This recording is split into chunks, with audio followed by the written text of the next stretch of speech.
Welcome, class of 2022 families.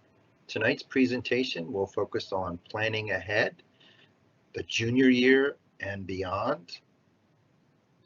Tonight, you'll notice that during the presentation, there is a chat or question option where you can ask questions through the chat. At the end of the presentation, we will be answering questions through chat. You can submit your questions and we'll do our best to answer them at the end of the presentation. Also as well, there'll be a quick quiz, so you'll respond to the quiz questions as well through the chat. So we look forward to tonight's presentation. We hope that this will help as you plan for the junior year and beyond.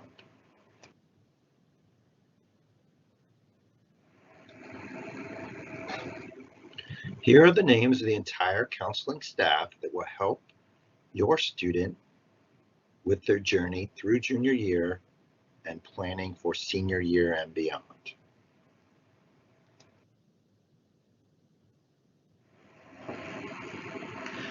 Tonight, we will go over some of the information you all shared with us from the survey. We'll answer throughout the presentation the questions that you rose during the survey. We'll go over the diploma requirements and changes for the class of 2020.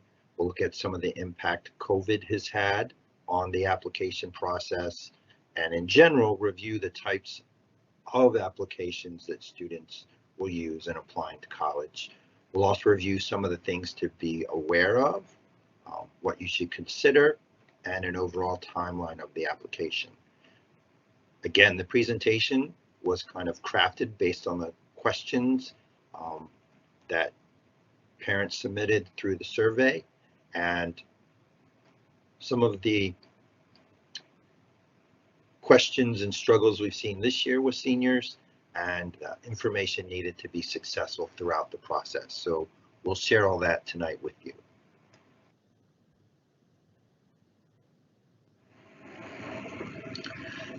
It seems the two biggest trends in the questions that parents had from our survey seem to center around GPA and when do I do this, that, and the other.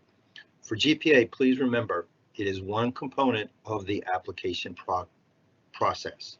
Strength of schedule is really the thing that colleges look for. Did students challenge themselves? Did they do well in those courses? Another big question around GPA seemed to center around how can I raise my GPA? And if I take more classes or take 2 classes during the summer, will that improve my GPA? I know this sounds counterintuitive, but actually the more classes you take, the harder it is to raise your GPA. I know it doesn't sound like that makes sense, but think of it in terms of if we print more money, that actually lowers the value of money, doesn't increase the value of money. So by taking more classes, you actually make it more difficult to increase your GPA. So taking classes just for the sake of improving your GPA isn't a good idea.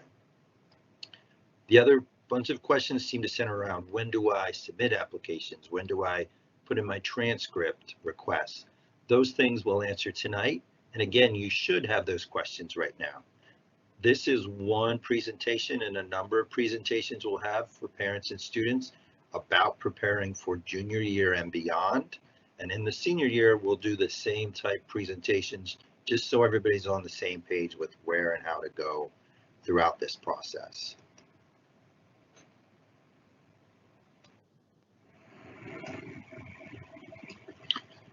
From the survey, 63% of the respondents felt as if they knew the graduation credit requirements for the standard diploma and the advanced studies diploma.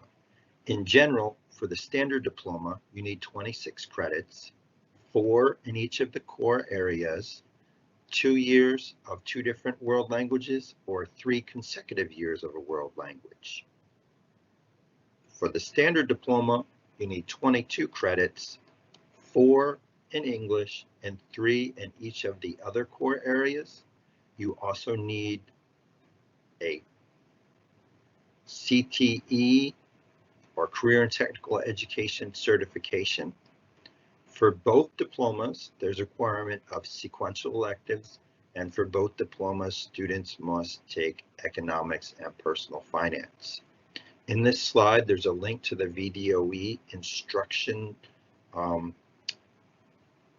department where they review the requirements for both diplomas. We will post this presentation on the website with those resources.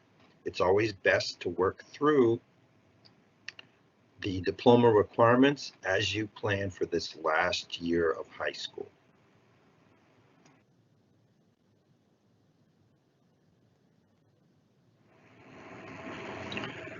For the class of 2022 and beyond, students only need 5 SOLs in order to graduate, or 5 verified credits. About 94% of the respondents weren't aware of this in the survey. This is new. This is the first graduating class with this requirement. If you're graduating this year, you would need 9 for the advanced studies and 6 for the standard. For the class of 2022 and beyond, you only need 5 SOLs or verified credits for both diplomas.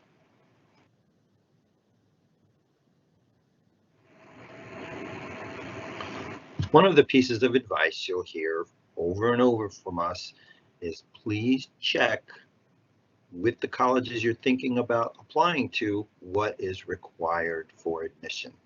And the University of California system is a perfect example. First, students need a fine art. And a fine art in the University of California system is very specific. It's defined as coming from dance, music, theater, visual arts, or interdisciplinary arts. For graduating, students need, for either diploma, what's called a fine or career and technical education credit. This is not the same if a student takes, say, Introduction to Business and Marketing. That doesn't count in the California system as a fine art. It would meet the graduation requirements we have, but it does not meet the admissions requirements for a University of California system school. Also, starting this year, the SAT and ACT are not required for admissions. So again, we recommend, as you're making your list, look for the little nuances that each school may have concerning taking a fine art or some other additional course that may be required for admissions. As your junior prepares for the final lap before graduation, there are many considerations on the road ahead.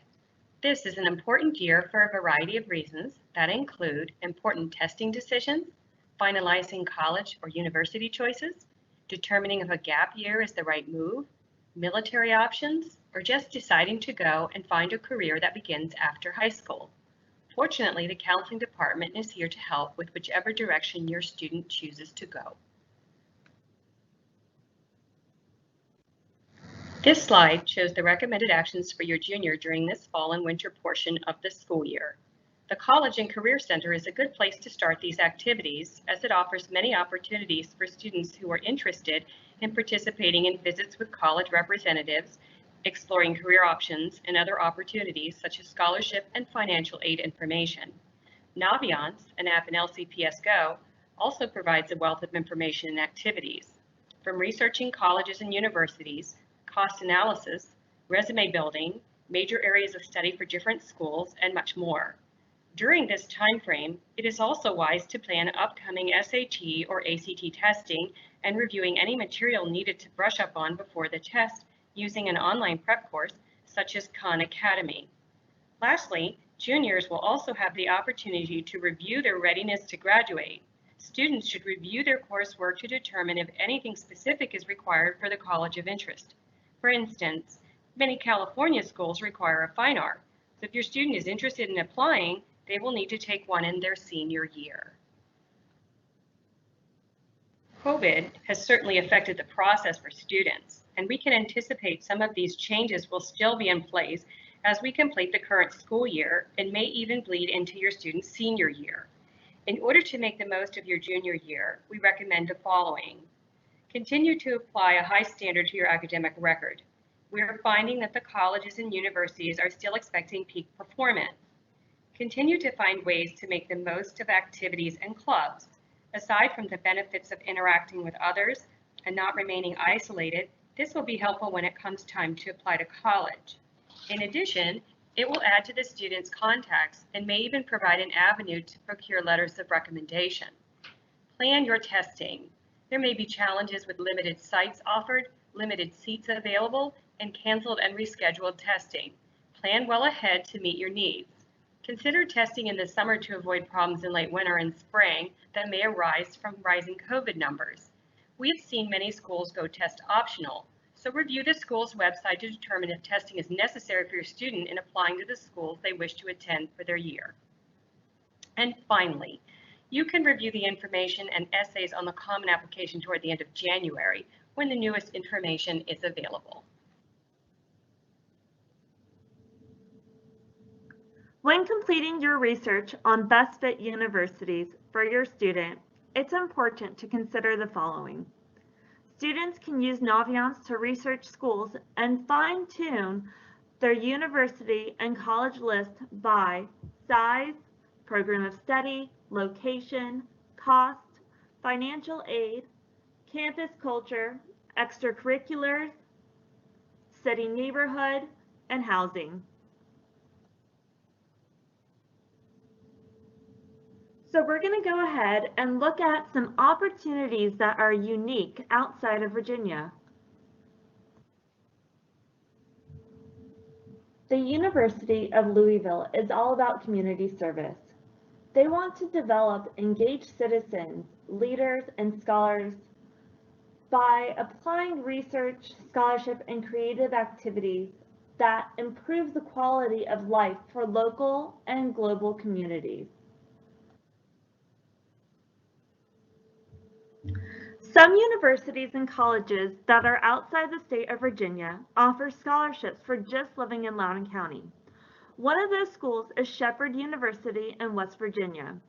They offer the $5,500 Metro Scholarship if you are a Virginia resident. Another way to look for in-state tuition rates is through the Southern Regional Education Board Academic Common Market. This is a hub for states, universities, and college students to share access to uncommon degree programs.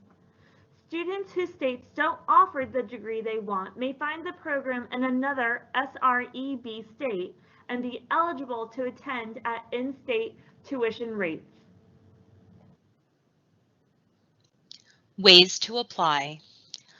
Students will need to go to the college website and then on to the admissions information page in order to find out which application the college uses. Apply Direct simply is an application whereby the college created it themselves. The Common Application and the Coalition Application are one application whereby the student may apply to multiple colleges using that one application. We'd also like to mention here something called SAR, Self-Reported Academic Record. Many colleges are using this system instead of requiring transcripts to be sent. This is whereby the student will enter grades as they appear on the high school transcript.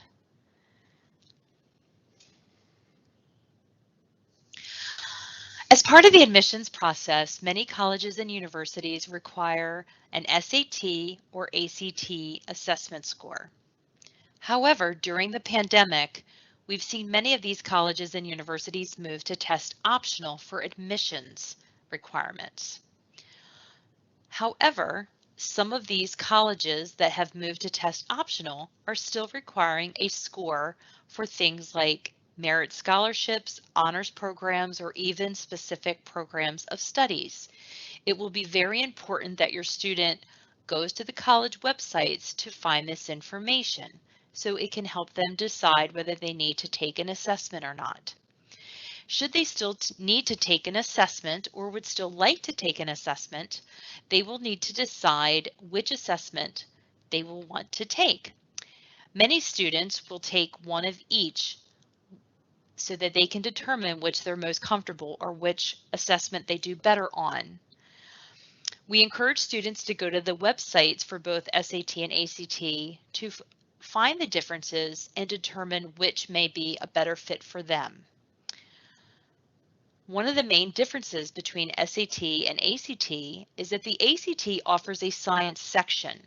So for students who do really well and enjoy science, they may opt to take the ACT because they have a higher chance of doing well in the science section that may help their overall score.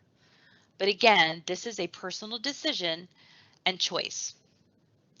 Students will go to the websites in order to register for these assessments. We highly recommend that juniors take their first assessment in the spring of their junior year so that they will have time if they would like to take a second or third assessment before the college application deadline. We'd also like to mention here that the SAT or ACT score, if it is in fact a requirement as part of the admissions process, it will need to be submitted by the student by the college application deadline. And we go over this with the student and let them know when they need to do this in their junior and senior meetings that we have with them. Here we have definitions of admission deadline options that colleges use for students when applying to colleges and universities. The most popular are regular decision, which is a non-binding deadline, which is typically between December and January. We have early action, which is also non-binding deadline, whereby students apply typically between October and November 15th. And then we also have a few students each year apply for an early decision deadline, which is a binding contract, and students are responsible for following very strict guidelines regarding this binding deadline. Typically, students who have one college that they absolutely love, it's the college that they want to go to, no matter if they get into multiple colleges, that is the student that may choose early decision. And each year we, in the counseling team, we probably, each of us have maybe one or two students to do this. So it is rare, but it does occur. And then I also want to mention the priority deadline is typically where there is a admissions deadline. Let's say they have a regular or an early action deadline, but they may say, but there's a priority deadline for things like scholarships. So the students will go to the college websites, admission pages to find out which options each of their colleges use, and the student will then need to determine which deadline they're going to apply to. Certainly, if you have questions about these deadlines and the college websites do not answer them, your students will be meeting with their counselor, and or parents may send an email to counselors as well. Here we have a list of action items or things to research during the spring and summer months for our junior students. Certainly they are not requirements, but they are recommended so that students are best prepared as they conduct research on colleges they may want to attend and even apply to. You know, things like creating a resume. What would they use a resume for? It could be part of the college application process, and or they may provide a resume for their teachers who may be writing them a letter of recommendation. They will already be meeting with their counselor regarding making sure they're on track for graduation, but looking into online or virtual tours or even college tours that are still allowing students on the campus. Doing that over spring break or even the summer months is a great idea to get a good feel of the campuses as a part of your decision-making process, attending college and career fairs. We have college and career fairs that are going to be online, possibly this year, the end of this year, this spring. Great way to start, researching those colleges and seeing which ones are a good fit for your student. Of course, deciding on the SAT and ACT and kind of figuring out when your student's going to register and take those assessments if they need to do so. Start thinking about who's going to write your letter of recommendation. Who do you feel like knows your performance well, whether it be a coach or a teacher? And really thinking about, asking that person before the end of the school year, and then of course following up with them in September. Those of you who are in fine arts, whether you're in the theater, thinking about theater or art, studying those in college. Some of the colleges may require some type of portfolio or video or some type of audition. Looking into that and kind of planning that out and even preparing. For athletes, kind of getting registered with NCAA, Clearinghouse, looking into financial aid and scholarship options, getting involved in summer programs and internships, really just kind of finding something to do with your time in the summer that could be constructive. And then of course, sign up for the college application jumpstart at Rockridge, which Mrs. Barnes, our career specialist, will, put that information when that's going to be held in the weekly email that she sends out. So again, these are great recommendations for our junior students. Letters of recommendation. So in order for students to kind of understand, what they need to do for letters of recommendation, who needs to write the letter of recommendation and how many letters do they actually need for each college? The students are going to first need to go to each of the college websites that they're interested in and go to the admissions information page and look through the admissions requirements. So there they should find, how many letters do they need and who do they need to be from? And as an example, some colleges will require maybe one letter from a teacher and that will be it. And other colleges may require, one letter from a teacher, but a second is optional. I do always recommend to my students that optional really means I would go ahead and do it, but it's certainly a decision that they can make. Some colleges may want, one from a teacher, one from a school counselor, and other colleges may even be very specific and say, based off your program of study, we would like a letter from an English teacher or even a coach. It just depends on the college requirements. So once your student has went to the college websites and they have figured out how many letters they need and who they need to be from, then they really need to decide, okay, well, I'm getting ready to ask. So who do I need to ask? So some things they need to consider when thinking about which teachers or coaches or even teachers that they have maybe outside of the school setting. It may be a dance instructor or another sport that we don't offer at Rockridge. Whoever it may be, they want to make sure that they're asking someone who they feel that knows their performance well.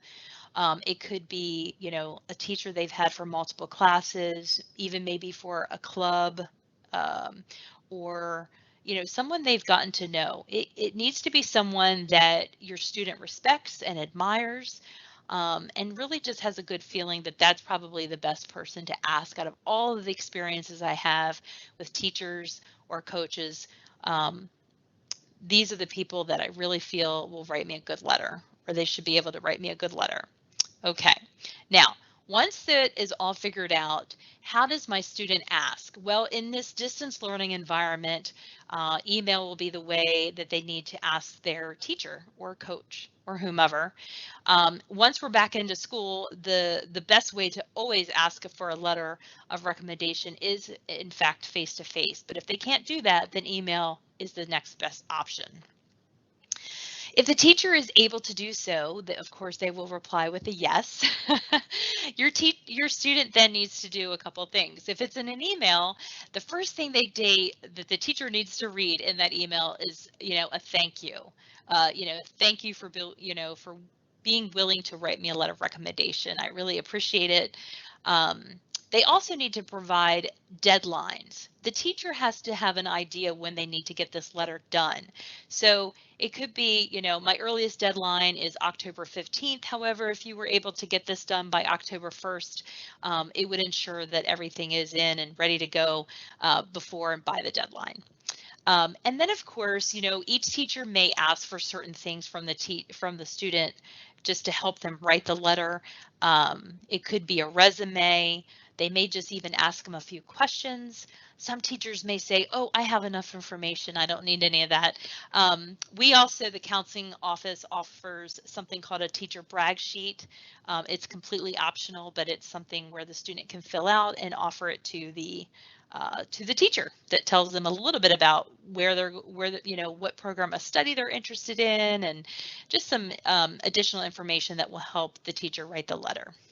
Now, another thing we want to know that's really important is that we use the Naviance system to send documents to colleges. That is, the school counselors use Naviance. We will ask your student to add the teacher that they've asked. If in fact that teacher or coach works at Rockridge High School, they will also have to add their name into the Naviance system. And this will all be explained again once we meet with your students one-on-one. If the student college that they're going to attend requires a counselor letter, they don't really have to ask the counselor. We're always willing to write a letter of recommendation for our students, but we do have an insight sheet form that we require that needs to be submitted as soon as possible, even early, so that it is helpful for counselors to write letters. And so that insight sheet we will be making available on our website and in various ways. And so we will go over that a little bit more, but it's really just kind of like interview questions where we can get to know your student a little bit better. And it helps us write a glowing letter for your student.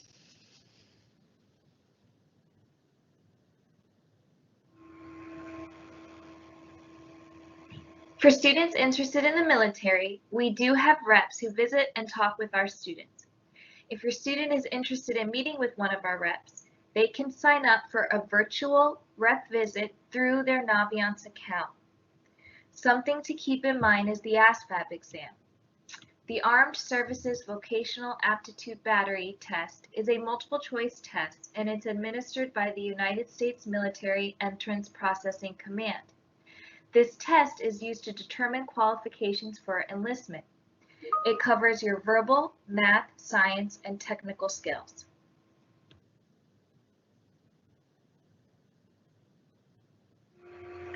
If your student is thinking about a gap year, we recommend planning it out and using the resources on this slide or the Rockridge High School College and Career Center website. The resources on this slide help you use a gap year match program or finder.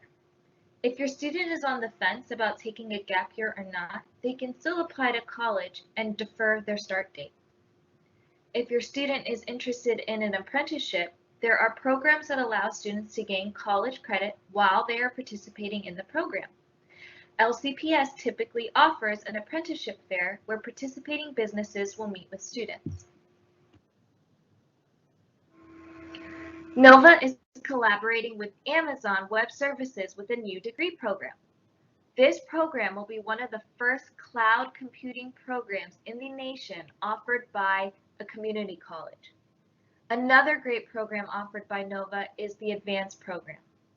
The advanced program is a partnership between Northern Virginia Community College and George Mason University. Students accepted in the advanced program are able to streamline the admission process to George Mason. There is no transfer application required, and students have access to a dedicated success coach. They are able to access NOVA and Mason resources, student life, and advanced events. Something to look forward to are our gap year fairs. We also have parent coffee with Ms. Barnes, a junior panel with a variety of college, Northern Virginia Regional College Fair, the Career and Apprenticeship Fair, 4 colleges you should know, and College Jumpstart. Be on the lookout through either Naviance or through a ConnectEd regarding the virtual dates for each of these events.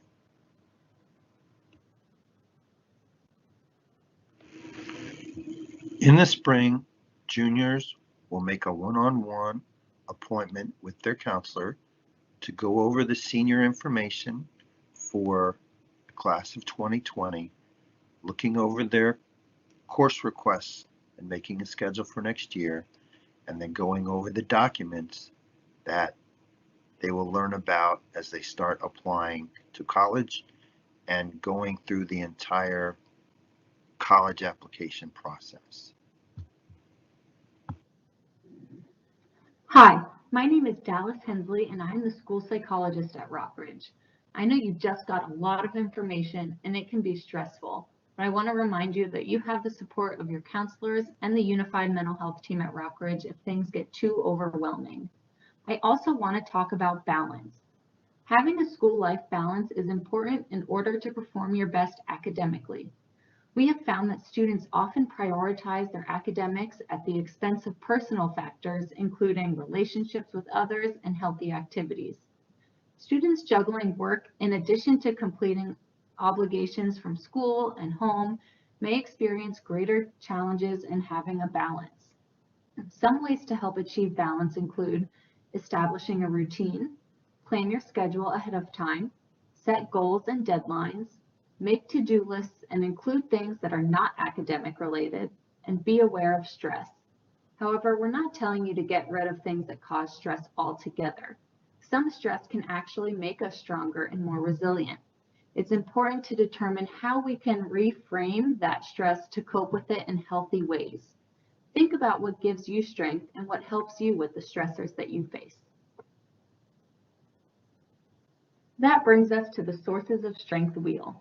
Sources of Strength is a mental wellness program that promotes strength and resiliency through the power of connection and spreading messages of hope, help, and strength.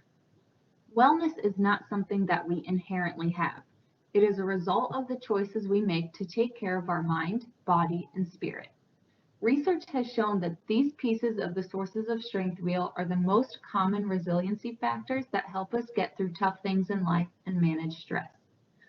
The first 3 pieces of the wheel, family support, positive friends, and mentors, highlight the people in our lives that can help support us and give us strength. The second 3 pieces of the wheel, healthy activities, generosity, and spirituality, are the things we can do to build our strengths. And finally, the last 2 pieces, physical health and mental health, focus on our mind-body connection, the connection for how we care for our bodies. These areas of strength can look very different for many people, and everyone's personal wheel may not look the same. If you think of the wheel as a safety net, if your net is tethered in many spots and you're utilizing multiple strengths, it will be more effective in helping you manage the ups and downs in life. Having many strengths are better than one.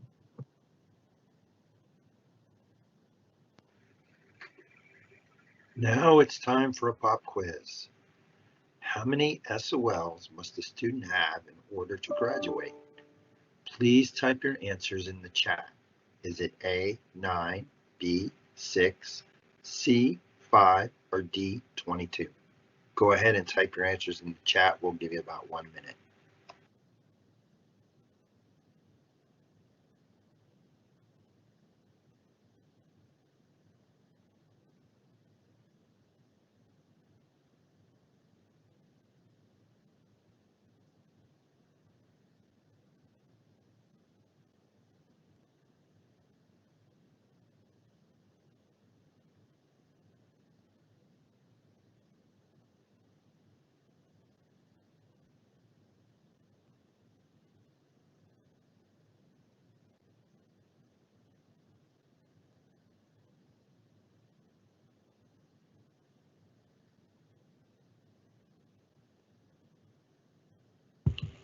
So as folks are responding, please know that for the class of 2022, they need a total of 5 SOLs or 5 verified credits in order to graduate.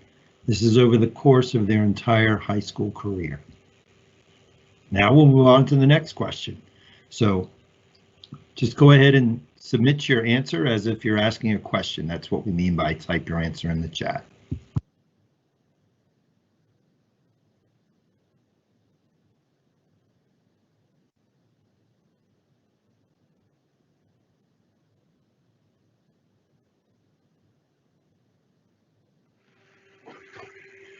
Okay, another pop quiz. Do you better understand the Common Application and the Coalition Application? Please type your answers in the chat. A, yes, B, no.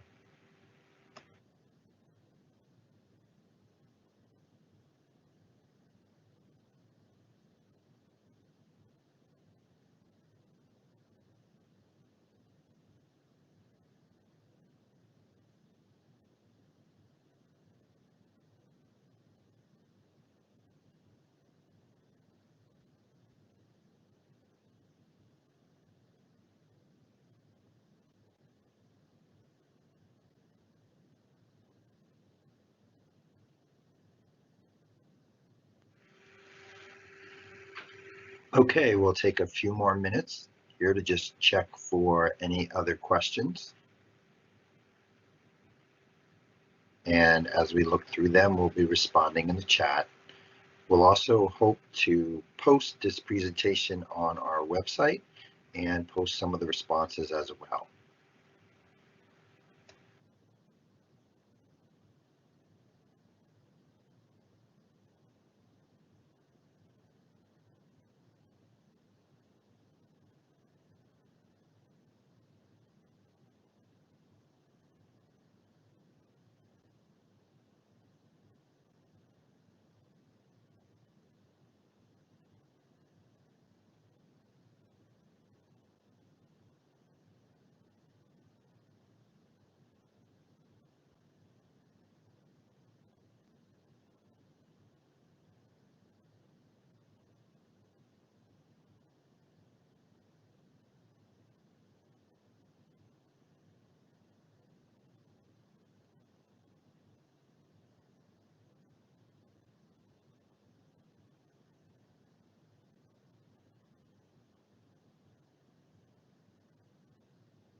Thanks to everybody tonight for watching and participating.